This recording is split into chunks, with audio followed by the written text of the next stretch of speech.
Hello,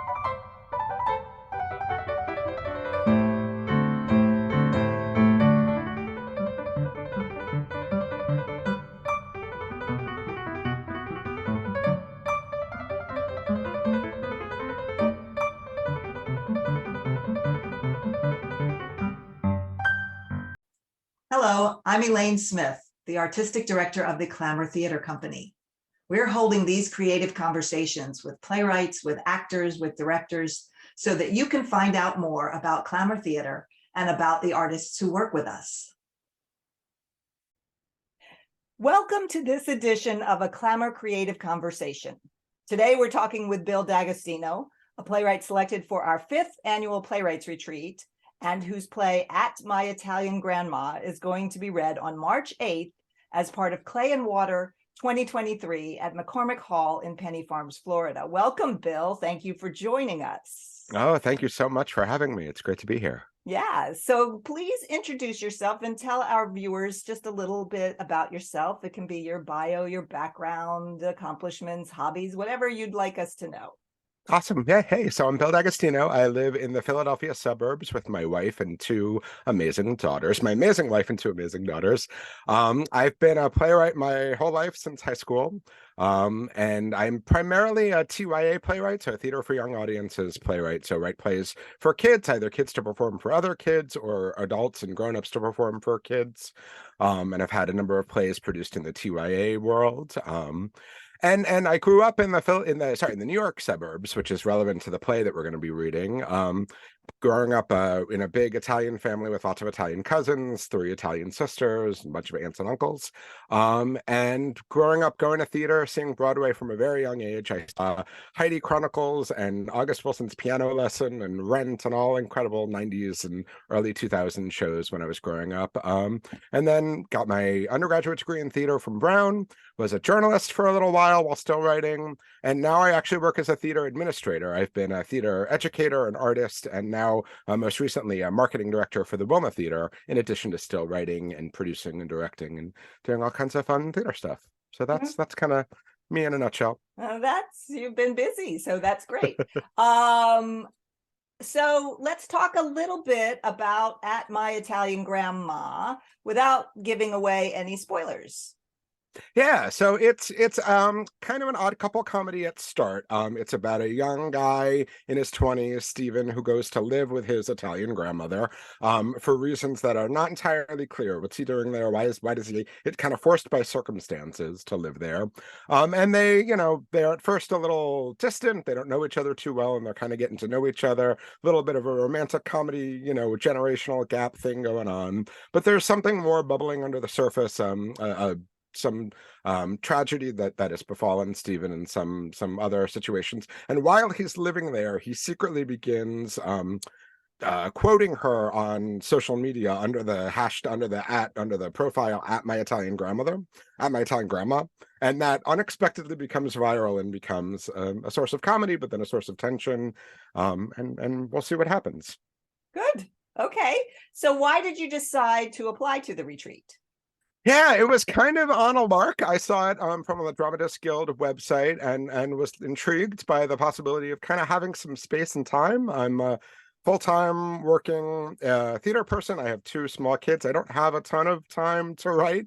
I had completed this play prior to the pandemic and kind of had a little couple of scenes read and kind of put it on a shelf somewhere, and then saw this opportunity and thought, well, that would be a really great opportunity for this little play that I haven't thought about too much in a while. It feels very pre-pandemic resonant, but like in an interesting way, because it's all about connection and loneliness and trying to connect with other people, which feels very resonant. And then I thought it wouldn't be awesome to hear it aloud and get some actors to hear it, have an audience hear it. That hasn't happened with this play before, and I'm really excited to hear it.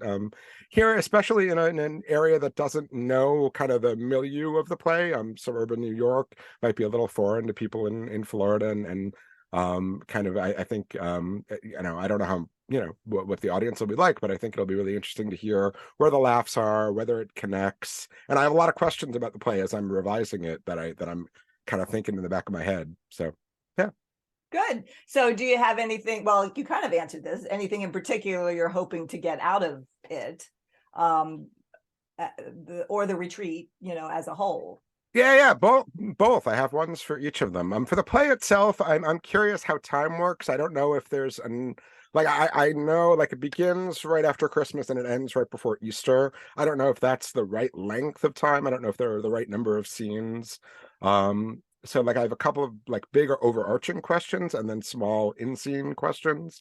But I don't know that the DNA, the sort of undergirding of the play is right yet. And so it's more structural at this moment than like, oh, in scene 3, is that the right line for this? My playwriting teacher, Michael Hollinger at Villanova, said, you have to have the foundation right before you can really go in and adjust the pictures on the wall, right? And I have foundation questions still. Okay. I'm also hoping to start a new play. I have an idea. I'm going to have time, which is not something I have a lot of in my life. And so I'm thinking of a play, very early beginnings of a play about toxic masculinity that I'm really interested in. So cool. Okay. Well, that's exciting.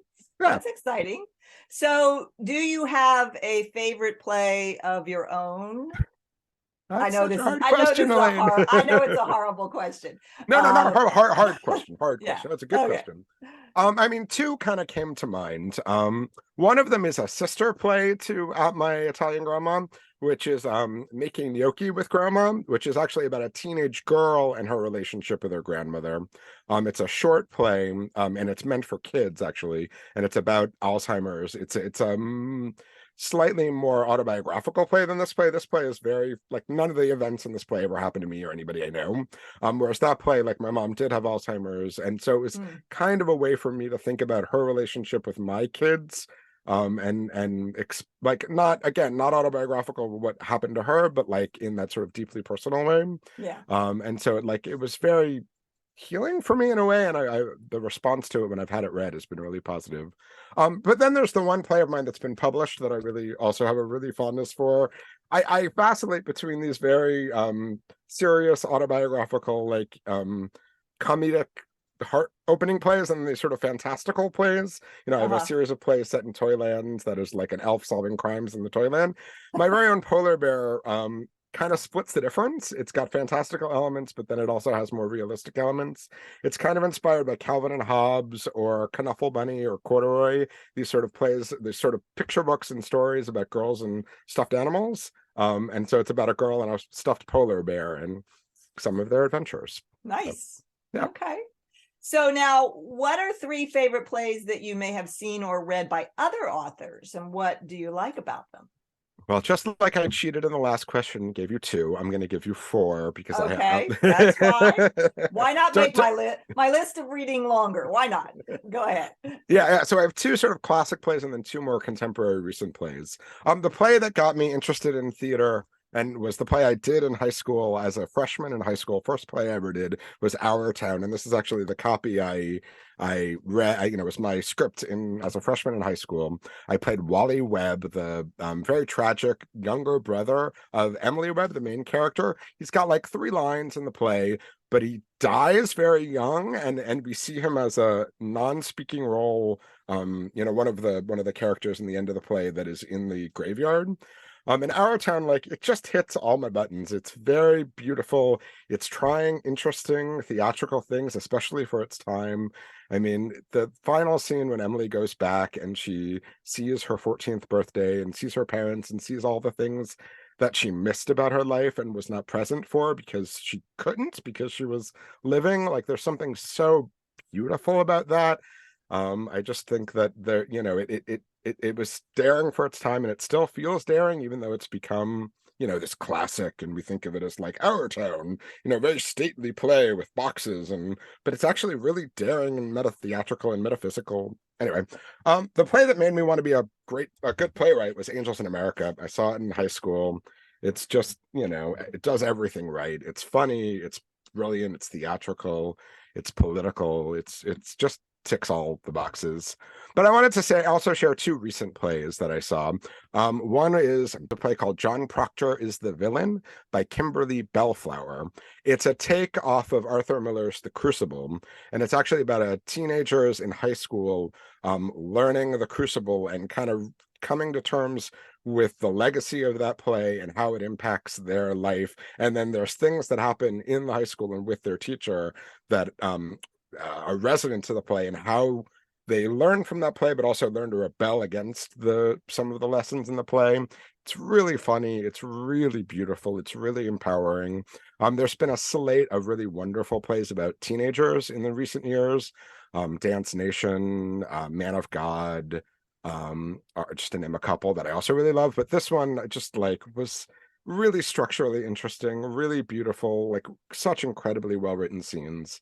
And so that was one of my favorite plays from last year. The other one is about to go on Broadway. It's a play that we actually premiered at the Wilma Theater in Philadelphia as a digital play and then won the Pulitzer and is now going to Broadway. It's a play called Fat Ham by James Iams. And I worked as the marketing director promoting the digital version, but then got the pleasure of seeing it off Broadway at the Public Theater last year, and it was so wonderful to see it with an audience and see the joy. It's a take on another take on a classic, take on Shakespeare's Hamlet, but from a Black queer Southern perspective, where Hamlet is this young guy whose mother marries his uncle after his dad dies, and it's just so joyful and liberating, and funny and deep, and it won the Pulitzer Prize, and I just think it's gorgeous.